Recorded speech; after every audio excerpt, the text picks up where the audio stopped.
તો જો મિત્રો વિડીયોની અંદર જોઈ લો ગાયું છે. તો ગાયને આજે પૂળા નાખ્યા છે અમારે સરપંચજી જોશી કરશનભાઈ શંકરભાઈ તરફથી બહારની ગાયો આવ્યો હતો તેમને તો પૂળા નાખ્યા હતા. ગાયો ભૂખી હતી તો તે આવ્યા હતા અમારા સરપંચના ત્યાં.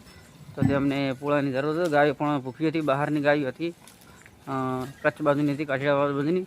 તો તેમને પૂળા નાખ્યા છે. તો જો તમને વિડીયોમાં બતાવું તો પૂળા ગાયો જો જરા તમને બતાવું જો અમારા જે કરશનભાઈ શંકરભાઈ છે ગાયને બહુ ગુણ કરે છે ને બહુ ગાયને મોના છે. તો જો વિડીયોમાં તો જુઓ મિત્રો હા ગાય વિચારે જોઈ લે વિડીયો.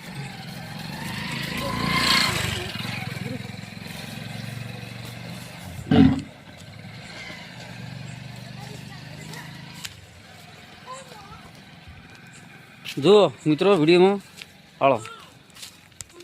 તો જુઓ મિત્રો ગાયોને નાશા હતા 5 વાગે પણ હું બહાર ગયો હતો રિક્ષા લઈને એટલે હવે આવે છે એટલે હવે વિડીયો બનાવું છું. 6-7 વાગ્યા જેવા નાશા હતા પૂળા. તો જુઓ અમારે કરશનભાઈ જોશી સરપંચ ચિરવાડિયા બહુ માને છે ગાયને એટલે બહારની ગાયો કોઈ પણ ગાયોવાળા ટોળો આવે ને તો તેમને પૂળા હાલે છે 100 પૂળા 100-150 પૂળા હાલે જ છે. તો જો તમને વિડીયોમાં તમે જોઈ રહ્યા છે અને વિડીયો જેટલો બને એટલો શેર કરતો. જો વિડીયોની અંદર જુઓ ગાય આ રોડ છે, રોડની સાઈડમાં છે જોઈ લો. જુઓ ચરે છે ગાય ફળો જોઈ લો. જુઓ આ ગાય જો મિત્રો ગાય છે ને આ પૂળા નાખ્યા જોઈ લો રોડ પર. જુઓ આ ગાય આ છે તેમનું ઘર અને બેઠા ગાયવાળા ભાઈ જો કરશનભાઈનું ઘર છે જોઈ લો. સરપંચ છે તે જુઓ મિત્રો. તો જોઈ લીધો ને ગાયને બહુ માને છે, સેવા પણ કરે છે બહુ.